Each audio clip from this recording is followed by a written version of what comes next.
সম্মানিত শ্রদ্ধেয় স্নেহের ভাই এবং ছেলেরা, আপনারা কেমন আছেন? এ তো 5ই অগাস্টের আগেরটা হলো। 5ই অগাস্টের আগে তো এভাবেই বলতেন, তো 5ই অগাস্টের পরেও কি সেভাবেই বলবেন? 5ই অগাস্টের আগে যখন আমাদেরকে ধরে ধরে জেলে নিল, তখন আলহামদুলিল্লাহ বলেছেন। যাদের চাকরি গেছে তারাও আলহামদুলিল্লাহ বলেছে, যাদের ব্যবসা বন্ধ হয়েছে তারাও আলহামদুলিল্লাহ বলেছে। তাহলে 5ই আগস্টের পরে আর পরিবর্তনটা কি হলো? অতএব আমার মনে হয় এর সাথে আরেকটু যোগ করে বললে বেশি সুন্দর হয়। এখন থেকে বলবেন আলহামদুলিল্লাহ আলা কুল্লি হাল। বলেন দেখি, কি বলতে হবে?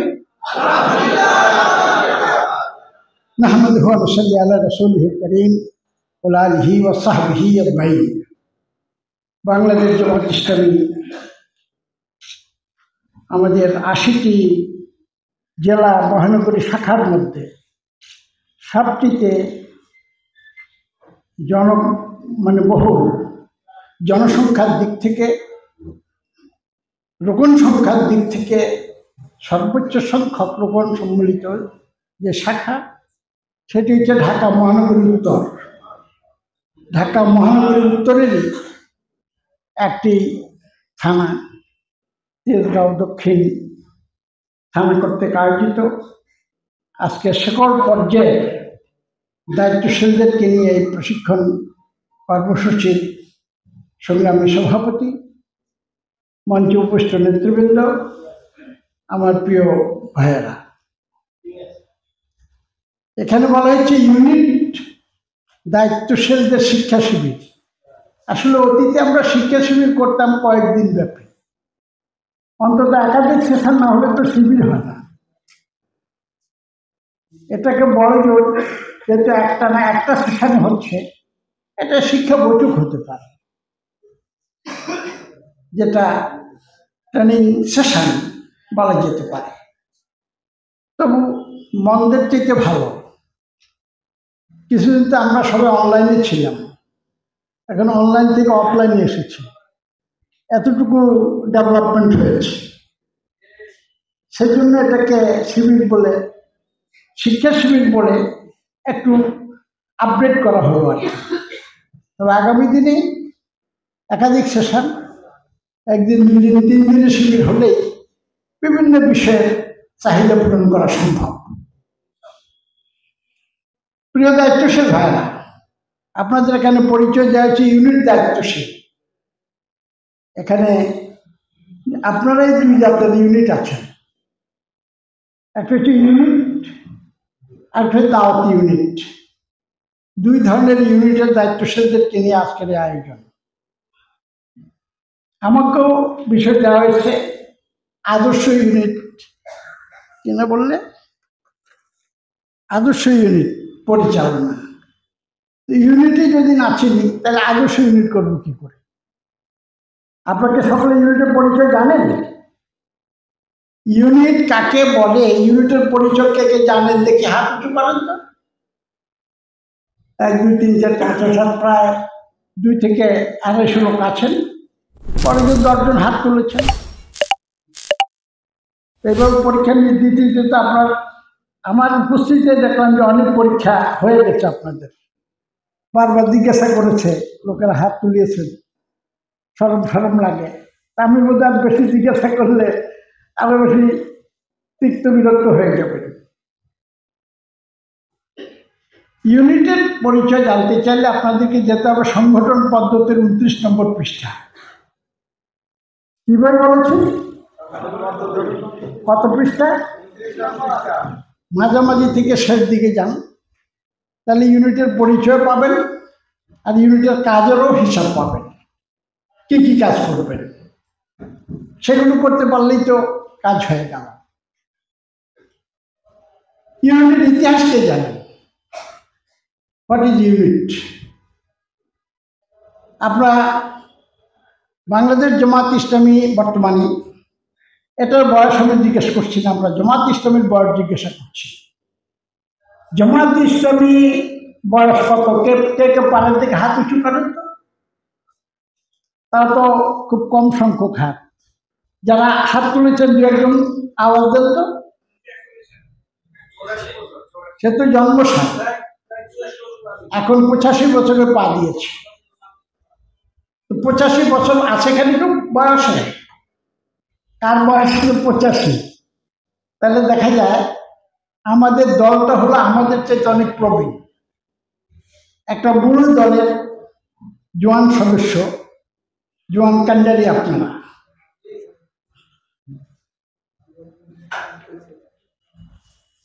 জামাত 1941 সালে প্রতিষ্ঠার পরে ইউনিট এই অঞ্চলে শুরু হলো কবে? এই অঞ্চল বলতে তদানীন্তন অখণ্ড ভারতে উপমহাদেশে পূর্ববঙ্গ এবং আসাম দুটো জায়গা নিয়ে 1946 সালের সম্মেলনের সিদ্ধান্ত মোতাবেক এখানে একটা হালকা গঠন করা হয়। ইউনিটের আদি নাম ছিল হালকা। কি বলছি? ইউনিটের আদি নাম হালকা। 1946 সালে সর্বপ্রথম এই অঞ্চলে আসাম এবং পূর্ববঙ্গ এই জায়গাটা মিলে একটি হালকা প্রতিষ্ঠিত হয়। সে হালকার প্রথম নাজেম, তখন বলা হতো নাজেম, আজকে তো আমরা সভাপতি, তখন বলা হতো নাজেম। সে নাজেম ছিলেন মৌলভী লেহাজউদ্দিন সাহেব। মৌলভী লেহাজউদ্দিন, তাকে কেন্দ্র করে এই অঞ্চলে তখন জামাত প্রবেশ ঘটে। এরপরে আজকে যে ঘরে ঘরে জামাত, এই জামাতের সূচনা তদানীন্তন পূর্ব পাকিস্তানের আদি নাম পূর্ববঙ্গ, সেখানে কবে শুরু হয়েছে? আপনাকে আমাদের ভিশন 48 সম্পর্কে কার কার জানা আছে দেখে হাত উঁচু করেন তো। যে ভিশন 48 নিয়ে আমরা চিল্লাচিল্লি করলাম, তাও জানেন না। ভিশন 48 হিস্ট্রি তাহলে জানবেন কি করে? 1948 সালে এই অঞ্চলে ঢাকা কেন্দ্রিক কার্যক্রম শুরু হয়। 1948 সালে মাওলানা রফি আহমদ ইন্দুরি, খুরশিদ আহমদ বাট, জলিলুল আশরাফ নদভী, মাওলানা আব্দুর রহিম, এই চারজনকে দিয়ে ঢাকা কেন্দ্রিক তখন কার্যক্রম শুরু হয়। কত সালে? 1948 থেকে 100 বছর হবে কবে? 2048। ভিশন 48 মানে হলো যখন জামাতের উপরে কঠিন বিপদ আরোপিত হয়, আমাদের শীর্ষ নেতৃবৃন্দকে এক এক করে ফাঁসির রশিতে ঝুলানো শুরু হয়ে যায়। 2013 সাল থেকে 15 সালে তখন দায়িত্বশীলগণ চিন্তা করলেন আমাদেরকে ঘুরে দাঁড়াতে হবে। ওয়ালা তাহিনু ওয়ালা তাহজানু ওয়া আনতুমুল আ'লাউনা ইন কুনতুম মুমিনিন। আমাদের ঘুরে দাঁড়াতে হবে। ঘুরে দাঁড়াবো কি? তখন থেকে 48 সাল পর্যন্ত, তার মানে এই অঞ্চলে ইসলামী আন্দোলনের কাজে শুরু থেকে 100 বছরের মধ্যে এই ভূখণ্ডের কি পরিবর্তন করা যায়, সে বীজ বপন করে কার্যক্রম শুরু করা, কার্যক্রম সম্পাদন করা, দেশের মানুষের ভাগ্য পরিবর্তন করা, চেহারার পরিবর্তন করা, পতাকা কালেমা খচিত করা, এ সমস্ত স্বপ্ন নিয়েই তৈরি করা হয়েছে ভিশন 48। বুঝতে পারলেন এখন ভিশন 48 কি? কিন্তু 2024 সালে আগস্ট মাসে জুলাই এবং আগস্ট বিপ্লবের কারণে আজকে যে সিচুয়েশন দেখা যায়, একটু আগে এখানে অন্যান্য বক্তারাও যে সমস্ত স্বপ্নের কথা বলে গেলেন, অতীত ইতিহাস উচ্চারণ করলে তাতেই প্রতিমান হয় যে বোধহয় আমাদেরকে 2048 পর্যন্ত অপেক্ষা করতে হবে না। কি মনে করেন আপনারা? 48 পর্যন্ত অপেক্ষা করতে হবে? আমি বলতে চাই, আপনারা যদি আপনাদের সকল পর্যায়ের কার্যক্রম বৃদ্ধি করতে পারেন, তাহলে সেটা 2048-এর পরিবর্তে 2028-এই হয়তো এমন একটা পরিবর্তন আশা করা যায়। কারণ আমরা দেখেছি আমাদের নেতৃবৃন্দ এখন থেকে 75-80 বছর আগে যেসব কথা বলেছেন, গোটা দুনিয়া বাংলাদেশের জনগণ আজকে সেটাই প্রত্যক্ষ করছে। আমরা তখনও বলেছি ভারতের সহযোগিতা বাংলার স্বাধীনতা একটা প্রকৃত স্বাধীনতা হবে না। আজকে ডান বাম সকলেই একথাই বলতে শুরু করেছে, নাকি বলেন? মাওলানা সাইদি সাহেব তার যখন মাঠ ময়দান দাবড়ে বাড়াতেন, আলোচনায় তিনি বলতেন, তোমরা আজকে কোরআনের কথা বললে পরে মৌলবাদী বলে আমাদেরকে ধিক্কার দাও, পুলিশ দিয়ে ধরিয়ে নাও। এমন সময় আসবে যখন মৌলবাদীদের ধাক্কায় মন ধরে নাড়া দিলে তোমরা দিল্লির মামার বাড়িতে গিয়ে আশ্রয় নিতে পারবে না। সেটা কি অক্ষর অক্ষরে প্রতিফলিত হয়নি? অতএব 2048 আর অপেক্ষা করার সময় নেই। 2028-এর মধ্যে পরিবর্তন যদি আমরা সাধন করতে চাই, তাহলে আজকে এখানে সকল পর্যায়ে যে সমস্ত নেতৃবৃন্দ আছেন তাদেরকে মূল এবং শেকড় মজবুত করতে হবে। আপনাদের প্রত্যেকেই জনগণের সাথে সম্পৃক্ততা বৃদ্ধি করতে হবে। এবার আসুন ইউনিট সম্পর্কে একটু কথা বলি। ইউনিট, এখানে কোনো ব্যক্তির যাবে আপনাদের কোনো ইউনিটের নাম আছে?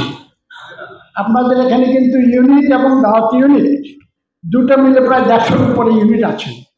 মানুষ 250-300 থাকলো, এখানে কোনো ব্যক্তির নামে কোনো ইউনিট নেই, একটা এলাকার নামে ইউনিট।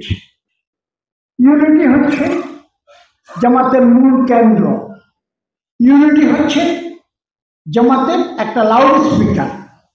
ইউনিট থেকে জামাত কি চায়, জামাত কেমন, দেশের জনগণ সেটা চিনতে পারে, দেখতে পারে।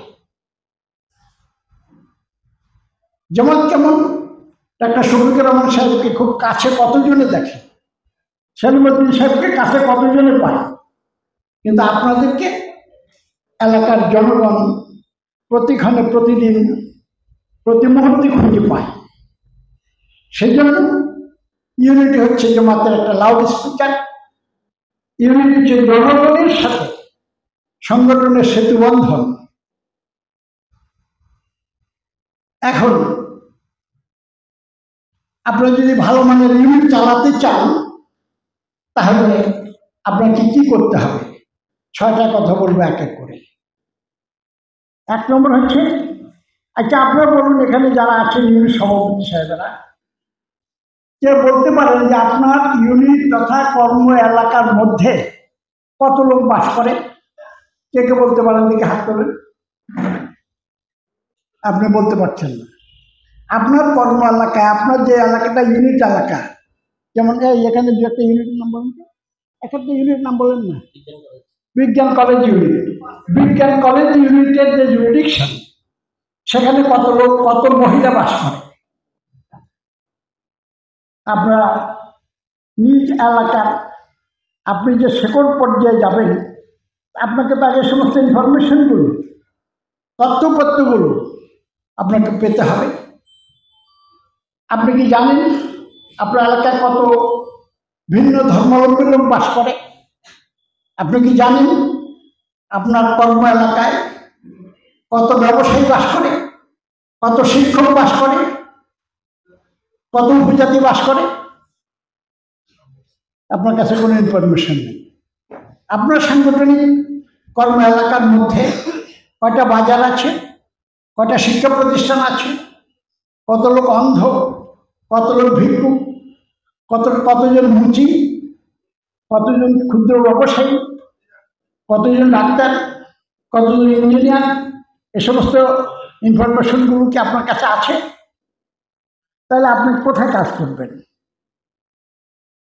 শেকড় পর্যায়ে কাজ করতে হলে এটা আপনারা বুঝেন যে একটা কলা গাছের শিকড়, ধান গাছের শিকড় আর বট গাছের শিকড় দুটো কি একরকম? ধান গাছকে আপনি এমনি টান দিলে উঠে যাবে, তার মানে তার শিকড় বেশি গভীরে যায় না। কলা গাছও সামান্য ঝড় তুফানেই ভেঙে পড়ে যায়, কিন্তু একটি বট গাছ এত তাড়াতাড়ি উপড়া যায়, যেটার কিছু প্রমাণ আপনারা নিজেরা। কত অত্যাচার বিচার জুলুম নির্যাতন না হল জামাতকে উৎখাত করার জন্য। ভেবেছিল যে শীর্ষ নেতৃবৃন্দকে ফাঁসি দিয়ে মেরে ফেললে জামাত শেষ হয়ে যাবে, নেতৃত্ব খালাস। কিন্তু দুনিয়ার মানুষ প্রত্যক্ষ করেছে যে এদের নেতৃত্ব খালাস হওয়ার মতো নয়। 12 ঘন্টা 24 ঘন্টার মধ্যে আমরা বিকল্প নেতার নাম ঘোষণা করে দিয়েছি, নাকি বলেন ঠিক না? কারণ এখানে নেতৃত্ব বাসের ক্ষেত্রে কোনো চেয়ার ভাঙাভাঙি হয় না, টাকা লেনদেন হয় না, খুন খারাপি হয় না, কাজে এই নেতৃত্ব শূন্য করতে পারেনি। যারা আমাদেরকে মাত্র 4 দিন আগে নিষিদ্ধ করল, মাত্র 4 দিন আগে যে দলটি, শুধু এই দলই নয়, তার কিশোর দল পর্যন্ত, নাকি বলেন শিবির পর্যন্ত নিষিদ্ধ করে দিল, সেই দলটা পঞ্চম দিবসে সবার চাইতে প্রসিদ্ধি লাভ করল। বুঝেন না? 4 দিন আগে নিষিদ্ধ, পঞ্চম দিবসে প্রসিদ্ধ। দেশের পরিবর্তনের ব্যাপারে যারা নিশ্চিত ছিল তারা তখন সর্বপ্রথম ডাকলো বাংলাদেশ জামাত ইসলামের আমিরকে, নাকি বলেন? এবং সেখানে ডেকে নাম পর্যন্ত উচ্চারণ করে বলল সেই দলের কথা। তাহলে শুধু কেবল মানুষের পরিকল্পনাতে ইসলামী আন্দোলন চলে না। ইসলামী আন্দোলন আল্লাহর একটা পরিকল্পনা ছিল, আছে, আমরা সহ্য করেছি, ধৈর্য করেছি। আল্লাহ জুলুমকে সহ্য করলো, জালিমকে সহ্য করেন না। সেটারই প্রমাণ দিয়ে দিল পঞ্চম দিবসেই জালিমের উৎখাত ঘটিয়ে কোন দিকে পালাবে। দেখেন না, যারা ফাঁসির রায় দিয়েছে পালাপাতায় পর্যন্ত ঘুমাতে পারেনি তারা জঙ্গলের মধ্যে। প্রিয় ভাইয়েরা, তা শিকড় পর্যায়ে কাজ। একটা বট গাছের শিকড়, সেটা মূল যত নিচে যায় সেখান থেকে অসংখ্য শিকড় চতুর্দিকে ছড়িয়ে পড়ে আর মাটি কামড়ে ধরে। তখন আপনার শিকড়ে আমফানে, ঘূর্ণিঝড়ে কোনো কিছু সে গাছকে উপড়াতে পারে না। জামাত ইসলামী অনুরূপ একটি ইসলামী আন্দোলন। আর তার প্রত্যেকটি, যেমন আপনারা জাহাজ নোঙ্গর করে, যে দেখেছেন তো জাহাজ যে নোঙ্গর করে, শুনছেন না? কি দিয়ে? ওটাকে, যেটা দিয়ে নোঙ্গর করে ওটাকে কি বলে? জারাফি। কতগুলো ফলা থাকে, সেটাকে যখন নদীতে বা সাগরে ফেলে দেওয়া হয়, ওগুলো মাটি কামড়ে ধরে, তখন ওই জাহাজ ঝড় তুফানে সেদিক যেতে পারে না। আমাদের ইউনিটগুলো হচ্ছে অনুরূপ একটি গ্যালাফি রাখে, একটি ফলা। এটা যত বেশি মানুষের গহীনে ঢুকবে ততই এই দল মজবুতি লাভ করবে। আপনারা হলেন সেই জায়গার মানুষ। এই বিল্ডিংটা মনে করেন 10 তলা হতে পারে, কিন্তু তার ফাউন্ডেশনের সময় তার পাইলিংয়ের যে উপাদানগুলো, সেগুলো যদি মজবুত না থাকে, ভালো না হয়, তাহলে বিল্ডিং কি টিকবে? টিকবে না। একই পর্যায়ে গাছের শেকড় যত বেশি গভীরে যাবে ততই সে গাছ মজবুতি লাভ করবে। তাহলে আমরা শিকড় পর্যায়ে কাজকে যত মজবুত করতে পারব ততই আমাদের সংগঠনের মজবুতি অর্জিত হবে। আর আপনারা হলেন সেখানকার কারিগর। আপনাদেরকে এখানে আমার সামনে হয়তো অনেক শিক্ষক আছেন না? শিক্ষকরা দেখে, শিক্ষক হাত তোলেন তো। শিক্ষক কে কে আছেন? শিক্ষক আছেন খুব কমই তো দেখি। এখানে ব্যবসায়ী আছেন, নানান পেশার শ্রেণী পেশার লোক আছেন, আলেম আছেন, কিন্তু আল্লাহ রাব্বুল আলামিন সবাইকে আপনাদেরকে কি বলেছে জানেন? সবাইকে চাষি বলে আখ্যায়িত করেছে, চাষি। আল্লাহ বলছে কাজারিন আখারিজা সাতাহু ফাজরাহু ফাস্তাকলাজা ফাস্তাওয়া আলা সুকিহি ইউজিবুদ জুররা ইয়াকিজা বিহিল কুফার। এটা একটা চাষের জমি, কৃষিখাত। তোমরা সব কৃষক। নবীদেরকে সেভাবে এক একটি এলাকার কৃষকের দায়িত্ব দিয়ে আল্লাহ রাব্বুল আলামিন পাঠিয়েছেন, চাষ করো, মানুষকে মানুষ বানাও, হুঁশ ছাড়া মানুষগুলোকে বুঝ দিয়ে প্রকৃত মানুষে পরিণত করো। আপনাদেরকে এক একটি জায়গার ইজারা দেওয়া হয়েছে।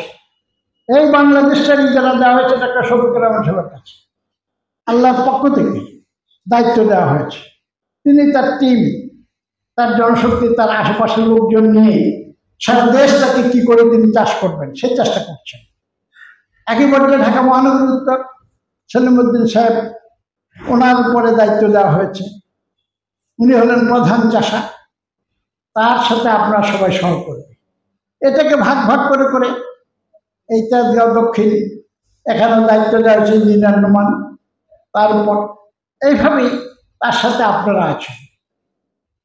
এইভাবেই গোটা দেশটাকে আমরা চাষ করছি। দেখেন না, আমাদেরকে তো তারা দেখেও দেখে না। বিগত ১.৫ যুগে ১৫-১৬ বছরে তারা তো ভেবেছে জামাত নাই, জামাত শেষ, টিকিট দিয়ে অন্য দেশে পাঠিয়ে দিচ্ছে। কিন্তু এখন থেকে যে ঘরে ঘরে জামাত, নাকি বলেন? কি বলেন, ঘরে ঘরে জামাত নাই? এখন স্বপ্ন দেখছে যে আর এখানে তো একটা ছিল, একটা শিবির, এখন দেখি ঘরে ঘরে শিবির জামাত, নাকি মাথা গরম হয়ে গেছে। সেই জন্য এখন কোনো কথাও সহ্য হয় না কারো কারো। মনে করছিল তারাই এদেশের সব। আওয়ামী লীগ চলে গেল, আরো তো নিজেদেরকে অনেক বড় বলে দাবি করার কেউ কেউ ছিল। তারা দেখছে যে আমাদের চাইতে বড় হয়ে গেছে তারা, এই ধরনের ভাবছে। সম্মানিত ভাইরা, আমি বলছিলাম 6টা কথা বলবো। আগে যে কয়েকটা প্রশ্ন করলাম, এই প্রশ্নগুলোর জবাব যদি আপনার কাছে না থাকে, তাহলে আপনি আপনার সাংগঠনিক কর্ম এলাকার মধ্যে, সেটা দাওয়াত ইউনিট হোক, সেখানে আপনি কিভাবে কাজ করবেন, সেজন্য আপনাকে একটা ডাটা ব্যাংক, তথ্য ভান্ডার জোগাড় করতে হবে। তথ্য ভান্ডার কথা বুঝতে পারছেন? বুঝছেন কিছু কথা? তথ্য ভান্ডার মানে এই জাতীয় তথ্য সব থাকতে হবে, আপনার নলেজে থাকতে হবে। আপনার এলাকায় কত লোক বাস করে, পুরুষ কত, মহিলা কত, অন্ধ কত, খঞ্জ কত, বাজার কত, স্কুল কত, কলেজ কত, ব্যবসায়ী কত, বা ইত্যাদি ইত্যাদি সব তথ্যপত্রগুলো আপনার কাছে থাকতে হবে। তাহলে আপনি সুপরিকল্পিত উপায়ে মানুষের কাছে পৌঁছতে পারবেন। তাহলে আজকের আলোচনার 1 নম্বর কথা হলো, আমরা একটি তথ্য ভান্ডার খুলব, তথ্য সমৃদ্ধ করে আমরা আমাদের এলাকার তথ্যগুলোকে সাজিয়ে গুছিয়ে নেব। কি বলেন, রাজি আছেন? ওই উপরে তারা রাজি হয় না, আপনারা রাজি হচ্ছেন? তা আমরা তো উপরে আছি নাকি? সবাই তথ্য লাগবে, আপনি পরিকল্পনা করবেন। আপনার উপর একটা এলাকার দায়িত্ব দেওয়া হয়েছে। একজন চাষি একটা জমিকে ভালোভাবে চাষ করে কেন, কিভাবে? যিনি বিজ্ঞ চাষি, তিনি মাটি শুকলেই বুঝতে পারেন কোন জমিনে কি ফসল বুনলে ভালো ফল হবে। কি বলেন, বুঝে দেবেন? কোনটাতে তুলা হবে, কোনটাতে মূলা হবে, কোনটাতে পটল হবে, কোনটাতে বেগুন হবে, এটা চাষি জানে, বুঝে, মাটি দেখলেই বুঝে, সেভাবেই চাষ করবেন। আপনাকে তো এইভাবে জমিনের অবস্থার আলোকে এলাকাটাকে মোল্ড করতে হবে, চাষ করতে হবে। তাহলে 1 নম্বর কাজ হচ্ছে তথ্য। 2 নম্বর কাজ হচ্ছে কি, ইউনিটকে আপনি সক্রিয় করতে হলে আপনার মানুষের কাছে আপনাকে পৌঁছতে হবে। আমাদের এবারে পরিকল্পনা হচ্ছে, আপনার কর্ম এলাকার যত মানুষ আছে, নারী পুরুষ সকল মানুষের কাছে আপনাকে দাওয়াত নিয়ে যেতে হবে। 100% পারবেন? দেখেন আমাদের একটু ক্ষীণ হয়ে আসছে, নাস্তাটা খাইছেন সেটা মধ্যে হজম হয়ে গেছে। হ্যাঁ, 100% লোকের কাছে দাওয়াত পৌঁছাইতে হবে, রাজি আছেন? তাহলে এখন স্লোগান হবে, যেখানেই মানুষ সেখানেই দাওয়াত। বলেন কি বলছি? যেখানেই মানুষ নাই কোথায়? আপনার এলাকায় কয়টা উঁচু উঁচু বিল্ডিং আছে, আপনাকে তো আগে রেকর্ড নিতে হবে। একটা বিল্ডিং কত ফ্ল্যাট আছে, একটা ফ্ল্যাটে কত লোক আছে আপনি জানেন? একটা ফ্ল্যাট বাড়ি এখন একটা গ্রাম, নাকি বলবেন? একটা হাই রাইজ বিল্ডিং একটা গ্রাম। প্রত্যেকটি ফ্ল্যাটে ফ্ল্যাটে আপনি ইউনিট করতে পারেন, আর প্রত্যেক মানুষের কাছে আপনি দাওয়াত দিতে পারেন। এটা যদি পারেন তাহলে গ্রাস রুটে, শেকড় পর্যায়ে জনগণের কাছে আপনার কথা পৌঁছাতে পারবেন। তাহলে আমরা কি বললাম? যেখানেই মানুষ সেখানেই দাওয়াত। আপনার তো কিছু দাওয়াত ইউনিট আছে। আচ্ছা বলুন তো দেখি, আপনাদের ঘরে মানুষ আছে না? প্রত্যেকের পরিবারে মানুষ আছে না? কার কার পারিবারিক ইউনিট আছে দেখি এবার হাত তোলেন তো। পারিবারিক ইউনিট আছে কার কার? 1 2 3 4 5 6 7 8 9 10 10 15টার বেশি তো নেই। কি আমি সব? তাহলে যেখানে মানুষ সেখানে দাওয়াত। তাদের ঘরের মধ্যে মানুষ নেই, তাহলে মানুষ তাহলে এখানে তো এখনো পৌঁছান নেই। আমাদের এবারে সিদ্ধান্ত, একটি পরিবারের সকল সদস্যকে, আপনাদের প্রত্যেকেরই তো কম বেশি যারা বিয়ে শাদী করেন এরকম কিছু সংখ্যা থাকতে পারে, কিন্তু বিয়ে শাদী না করলে বাবা মা আছে, ভাই বোন আছে, সেটা তো পরিবারের অংশ, সেখানে দাওয়াত পৌঁছাতে হবে। একটি পরিবারের সকল সদস্যের কাছে ইসলামী আন্দোলনের দাওয়াত পৌঁছাতে হবে। তারপর প্রতিবেশীর কাছে দাওয়াত পৌঁছাতে হবে। এভাবেই যেখানেই মানুষ সেখানেই দাওয়াত। পারবেন? মানুষ নাই কোথায়? মানুষ হচ্ছে ফ্ল্যাট বাড়িতে, মানুষ হচ্ছে হাটে বাজারে, মানুষ হচ্ছে শিক্ষা প্রতিষ্ঠানে, মানুষ হচ্ছে অলিতে গলিতে, মানুষ হচ্ছে বাস স্ট্যান্ডে, নাকি বলে মানুষ হচ্ছে দোকানে, মানুষ হচ্ছে বাজারে। মানুষ নাই কোথায়? যেখানে মানুষ আছে সেখানেই দাওয়াত পৌঁছতে হবে। দাওয়াতের জন্য কি করতে হবে? আমার আগের আলোচকরা মোটামুটিভাবে নানানভাবে আপনাদেরকে উৎসাহিত করে গেছে। এখন আপনারা দাওয়াত দিলেন, পাখির মতো বীজ ছড়ালে সেখান থেকে কোনো ফসল পাওয়া যাবে? পাখি বীজ ছড়ায় জানেন কিভাবে? যখন জামের সিজনে পাখি জাম গাছে উঠে পাকা জাম খায়, ঠোঁটে করে বিছে নিয়ে ফেলে দেয়, যেখানে শেষ সেখানে ফেলে, নাকি বলে? ছাদের উপরে বিচি পড়ে না? বিল্ডিং এর ছাদের উপরে বিচি পড়লে গাছ ওঠে না? উঠে, কিন্তু এই গাছকে ফল দেয়? ফসল দেবে? ফসল দেবে না। সেজন্য আপনাকে পরিকল্পিত বা একজন বিজ্ঞ চাষি যেভাবে চাষ করে সেভাবে আপনাকে চাষ করতে হবে। সেভাবে আপনাকে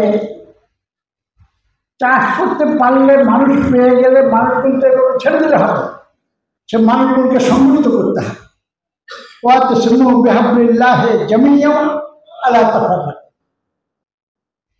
তাহলে যেখানে মানুষের বাস সেখানে সংগঠন। কি বললাম? যেখানে মানুষ বাস করে সেখানেই সংগঠন। কথা কয়টা গেল? 3টে গেল। তত্ত্ব ভান্ডার, যেখানে মানুষ সেখানেই দাওয়াত, আর যেখানে মানুষের বাস সেখানেই সংগঠন। কি কথা মনে থাকবে? এটা তো বলেন আপনারা, কিন্তু এখন তত্ত্বভিত্তিক করলে, পরিকল্পিত উপায় করলে তাহলে রেজাল্ট পাবেন। কারণ সব ফসলের জন্য সমান চাষ লাগে না। মূলা চাষ করতে হলে পরে চাষ দিতে হয় কয়বার? 16 বার। মূলা চাষ সাথে সাথে মূলা দেখেন না, মূলা খান। 16 চাষে মূলা, তার অর্ধেক তুলা, তার অর্ধেক ধান, বিনা চাষে পান। এখন আপনি কোনটা চান ঠিক করেন। তাহলে আপনি যদি ঠিকই ভালো ফসল পেতে চান, মোটা মোটা মূল্যে চান, তাহলে আপনাকে জমি ভালোভাবে কর্ষণ করতে হবে, নাকি বলেন? আর তারা অর্ধেক করে তুলে চাষ করতে পারবেন। প্রিয় ভাইয়েরা, এই জন্য আপনাকে সুপরিকল্পিত উপায়ে সংগঠনের বীজ রোপণ করতে হবে, যেটা আল্লাহ বলছেন কাজারিন আখেরে যে সাতাহু ফাজারাহু ফাস্তাগলাজা ফাস্তাওয়া আলা সুকি। এটা একটা কৃষিকাজ। একজন কৃষক বীজ রোপণ করে, অঙ্কুরোদ্গমিত হয়, এরপর সেটা দোপাতা হলো, তারপর পত্র পল্লবে ভরে গেল, ফুলে ফলে সুশোভিত হলো। এরপরে চাষি ফসল কাটতে যাবে, অন্তরে আনন্দের ঢেউ যাবে। অন্যদের তখন অন্তর জ্বালার কারণ হয়, আর এখানে কি হয়ে গেল। এই দেখেন না, ঢাকা ভার্সিটিতে শিবির যখন আত্মপ্রকাশ করল, তখন অনেকের মাথা গরম হয়ে গেল নাকি? ওই বীজটা অঙ্কুর উদ্গমিত হয়ে ফুলে ফলে সুশোভিত হতে যে সময়টা লেগেছে, সেটুকু তারা কল্পনা করতে পারেনি, এখন মাথা গরম হয়ে গেছে। তাহলে এখন এইসব কাজগুলো করবেন যে আপনি আদর্শ ইউনিট চালাবেন। ইউনিট হচ্ছে আমাদের তিন রকম। একটা হলো মরা ইউনিট, বুঝছেন? মরা ইউনিট, নিষ্ক্রিয় ইউনিট, আরেকটা হলো ইউনিট, আরেকটা হলো সক্রিয় ইউনিট। ইউনিটের জন্য কয়জন কর্মী লাগে দেখে হাত তোলেন তো, কে পারেন? কমপক্ষে কয়জন কর্মী? কত? 4 জন আর 3 জন নিয়ে ঠেলাঠেলি ভোটে দিলে কে জিতবে আল্লাহ ভালো জানে। কমপক্ষে 4 জন লাগবে। কোন এক সময় 3 জন ছিল, এখন কমপক্ষে 4 জন কর্মী লাগবে। আর একজন কর্মীর কয়টা কাজ লাগে? একজন কর্মীর কয়টা কাজ? কমপক্ষে 5টা কাজ। কারণ আপনারা যারা ইউনিট সভাপতি, তারা কি বলতে পারবেন আপনি যে 10 জন কর্মী দেখান, আপনার 10 জন কর্মীর কয়জনে 5 কাজ করে কর্মী? কে বলতে পারবেন আমার 10 জন কর্মীর 5 কাজ করে কর্মী এতজন? এটাও আপনার তথ্য লাগবে। তাদের কাজ যদি কম থাকে, কম বাড়াইতে হবে, বাদ দেওয়া যাবে না। আমরা কাউকে বাদ দিব না, কথা বুঝতে পেরেছেন? তাহলে ওটাই সব ইউনিট, যেটা মাঝে মাঝে কিছু রিপোর্ট পাওয়া যায়, আর কখনো কখনো রিপোর্ট দেয়, মেসাব দেয় না। কখনো কখনো মেসাব দেয়, রিপোর্টও দেয়, কিন্তু বৈঠকে আসে না, অন্যের মাধ্যমে পাঠিয়ে দেয়। এগুলো মরা ইউনিট, স্থবির ইউনিট। এখানে কোনো ডেভেলপমেন্ট নেই, প্রত্যেক মাসে কোনো ইনক্রিমেন্ট নেই, রিক্রুটমেন্ট নেই, অগ্রগতি নেই, কথা বুঝতে পেরেছেন? আর সক্রিয় ইউনিট, যেগুলো 4 জন কর্মীও আছে, সভাপতিও সক্রিয়, আর নেশাব রিপোর্ট এগুলো ঠিক মতো দেয়, এগুলোকেই ওনারা সক্রিয় ইউনিট বলে হিসাব করছে।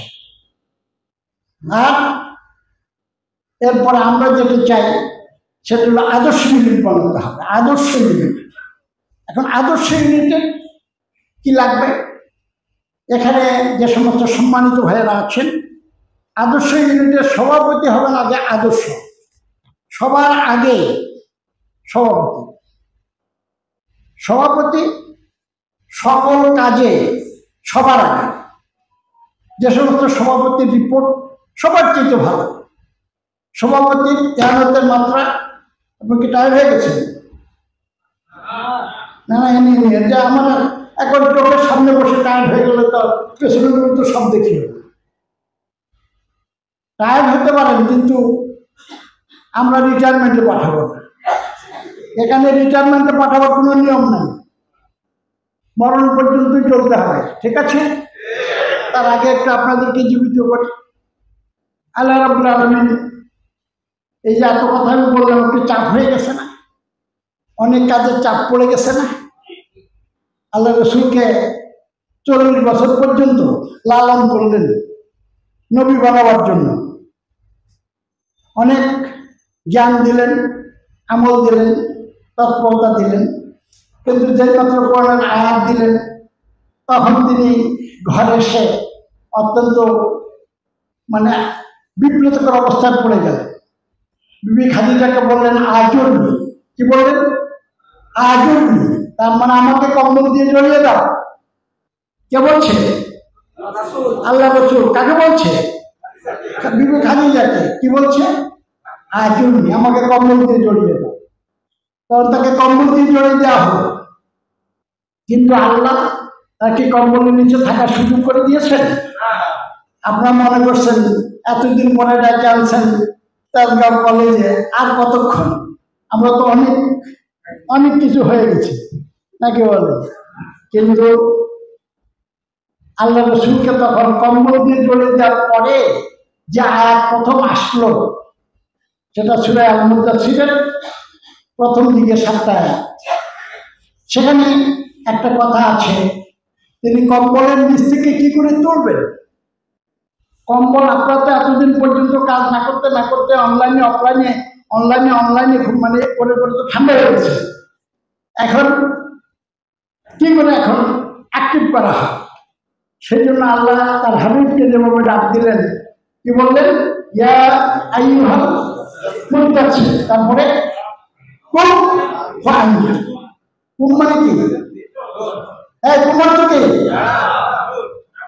দাঁড়াও, উঠো, নাকি? আমি যদি কুম বলে আপনার সবাইকে একত্র করতে পারবেন? পারবেন? একটু ডিস্টার্ব না করে সবাই একত্রে উঠে যেতে হবে।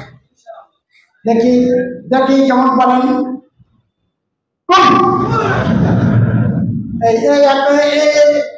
এটা জোয়ান মানুষ, তুমি দেরি করলে কেন? বসুন। এই যে উঠলেন, আজকে বসালাম, কিন্তু এই যে উঠলেন তারপরে ছুটবেন না, কোনো রকমের দ্বিধাদ্বন্দ্ব। ছুটছেন তো ছুটছেনই, সেদিন পর্যন্ত আপনাদের কদম যেন না থামে, যেদিন পর্যন্ত বাংলার জমিনে কালেমার পতাকা সেইভাবেই উদ্দিন না হয়। প্রিয় ভাইয়েরা, তাহলে আজকে উঠছেন, আশা করি আর বলবেন না, এখন শোনার জন্য বসছেন। আমি বলছিলাম মানে কথা কয়টা বলছি? তত্ত্ব ভান্ডার, যেখানেই মানুষ সেখানেই দাওয়াত, আর যেখানে মানুষের বাস সেখানেই সংগঠন। এখন এই সংগঠনের উপাদানগুলো যদি মজবুত না হয় তাহলে বিল্ডিং তো মজবুত হবে না। সেটা জনশক্তির মান উন্নয়ন করতে হবে। আপনাদের রিপোর্টের পারফরম্যান্স মধ্যে আছে। এখানে আমাদের অনেকে, আমরা যখন টোটাল সারা দেশের রিপোর্ট দেখি, তখনও দেখি অনেকেই যে আমাদের তার বিরোধী বৈঠকটা কোয়ালিটি সম্পন্ন হয় না। তার বিরোধী বৈঠক যেইভাবে হওয়া দরকার এই হয়ে গেল আর একটা কিছু। কর্মী বৈঠক ঠিক সেভাবে পর্যালোচনা করে ভালো মতো হয় না। তাহলে বৈঠক আদিকে সুন্দর করে করে জনশক্তির জ্ঞান দান করে জনশক্তিকে ভালো মানে উন্নীত করে কাজ করলে পরে সেটা আরো ভালো ইউনিট। কি বলেন, ঠিক না? তাহলে এই 5 নম্বর কথাটা হলো, 5 নম্বর না 4 নম্বর? 4 নম্বর কথা হলো জনশক্তির মান উন্নয়ন। আমাদের ইউনিটের বৈঠকগুলো ঠিক মতো করা, বিশেষ করে তার ব্যক্তি বৈঠকটা মানসম্মত করা, জনশক্তির ব্যক্তিগত রিপোর্টটাকে উন্নত মানের করা। এভাবে করতে পারলেই আমাদের ইউনিটটা ভালো মানের ইউনিটে পরিণত হবে। সেটা সক্রিয় ইউনিট, এরপর আদর্শ ইউনিটের দিকে যাবে। এরপরে আপনার এইসব জনশক্তি নিয়ে কি করবে? এখানে যারা আছেন, আপনাদের সব এলাকায় মসজিদ আছে না? মসজিদ আছে। দেখে মসজিদ কমিটির সভাপতি কজন আছেন? হাত উঁচু করেন তো। মসজিদ কমিটির সভাপতি, আলহামদুলিল্লাহ। মসজিদ কমিটির সভাপতি একজনও নেই। তাহলে আমরা যে মসজিদে গিয়ে সালাত আদায় করি, এই মসজিদ কমিটির সভাপতি হইতে পারলাম না, থাক বাদ দিলাম। সেক্রেটারি আছেন তো, ক্যাশিয়ার আছেন তো, মসজিদ কমিটির মধ্যে আমরা নাই। আচ্ছা, মরার পর তো কবরস্থানে যাওয়া লাগে, এলাকা এলাকায় কবরস্থানের কমিটি আছে কিনা? এই এলাকা কমিটি আছে না? তো কবরস্থান কমিটির সাথে কেউ জড়িত আছে? সেখানেও না। তাহলে মসজিদ কমিটিতেও নয়, কবরস্থান কমিটিতেও নয়, মক্তব কমিটি, মাদ্রাসা কমিটি, স্কুল কমিটি, কোনো কমিটিতে আমরা নাই। তাহলে আপনি সমাজের কাজ করবেন কিভাবে? তাহলে এই সমস্ত কমিটিগুলোর মধ্যে আমাদেরকে ঢুকতে হবে। কমিটির সাথে যুক্ত হয়ে কাজ করতে থাকলেই দেখা যাবে যে জনগণ ভাববে যে এই মুখী তো আমার লোক, এই দলই তো আমার দল, এই নেতা দিয়ে তো আমার উপকার হচ্ছে, নাকি বলেন? তখন আপনার দল হবে জনগণের দল, জনগণের সংগঠন। যতক্ষণ পর্যন্ত এটাকে জনগণের সংগঠনে পরিণত করবেন, ততক্ষণ পর্যন্ত আমরা আমাদের জনশক্তির সংগঠন থাকবো, জনগণের সংগঠন হতে পারবো।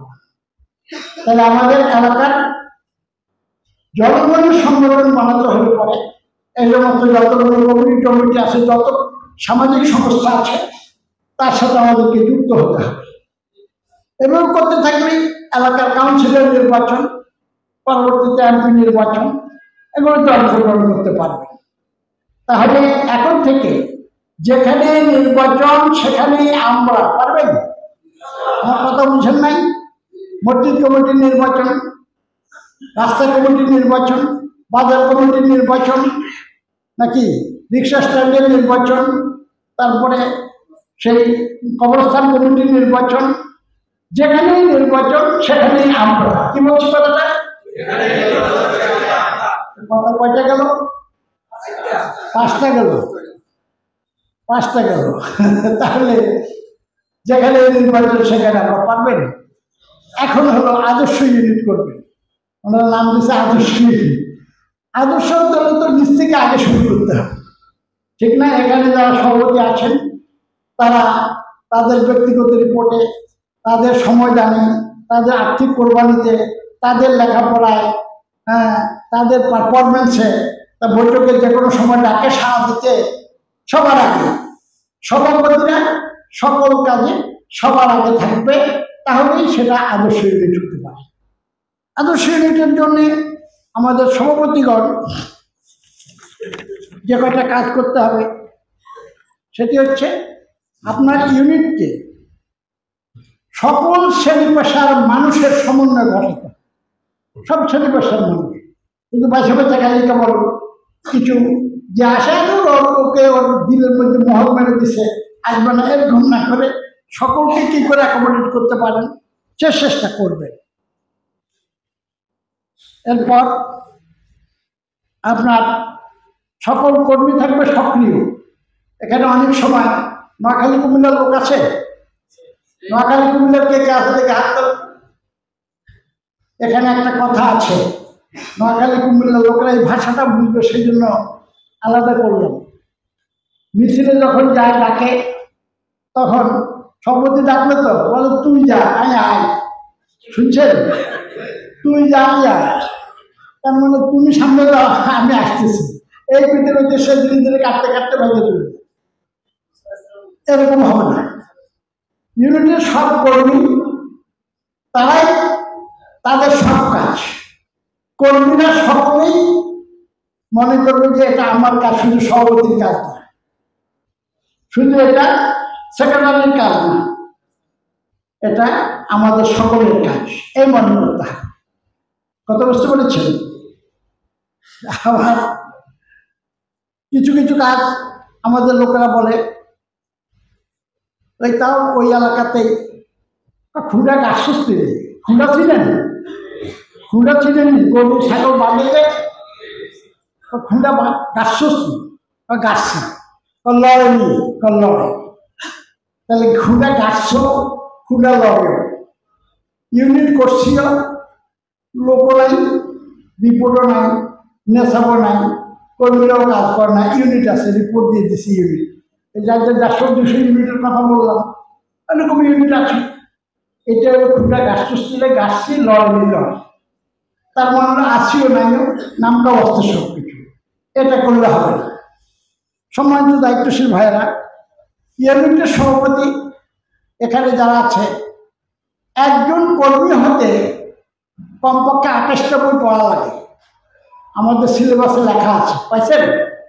কার কার কাছে সিলেবাসের বইটা আছে দেখে হাত করে তো। আলহামদুলিল্লাহ অনেকের কাছে আছে। তো ওখানে একজন কর্মী সিলেবাসটা পড়ে দেখবেন যে কমপক্ষে 28টা বই পড়া লাগে, তাহলে তিনি কর্মী হবেন। কিন্তু আমরা কি এত কিছু খোঁজ খবর নিয়ে বলছি? যিনি আমার সাথে খালি ইয়ানত দেয় এবং ইয়ানত বাড়াই দিতেছে, তাকেই আমরা রোপণ পর্যন্ত বাড়াই দিতেছি, কিন্তু রোপণ শব্দের অর্থ বোঝে না, রোপণ কোথায় আছে তাও জানে না। তাহলে এখানে আমাদের সাংগঠনিক যাবতীয় বিষয়ে জ্ঞান অর্জন করতে হবে। দিনী জ্ঞান, সামাজিক জ্ঞান, অর্থনৈতিক জ্ঞান, এবং আমাদের কাছে যদি লোকেরা আসে মাসলা মাসাইল জিজ্ঞাসা করতে, যেন লোকেরা জানে, যেন লোকেরা এখানে পায় নামাজ কিভাবে পড়তে হবে, আরকান আহকাম তারা ফরজ, এগুলো জানে না। তো এরপরে মানে সময় দানের ক্ষেত্রে, বায়তুল বৃদ্ধির ক্ষেত্রে এবং জনশক্তির মধ্যে টিম স্পিরিট সৃষ্টির ক্ষেত্রে এভাবে যে ইউনিট এগিয়ে যায় সেটাই হচ্ছে আমাদের আদর্শ ইউনিট। রিক্রুটমেন্ট হতে হবে সন্তোষজনক।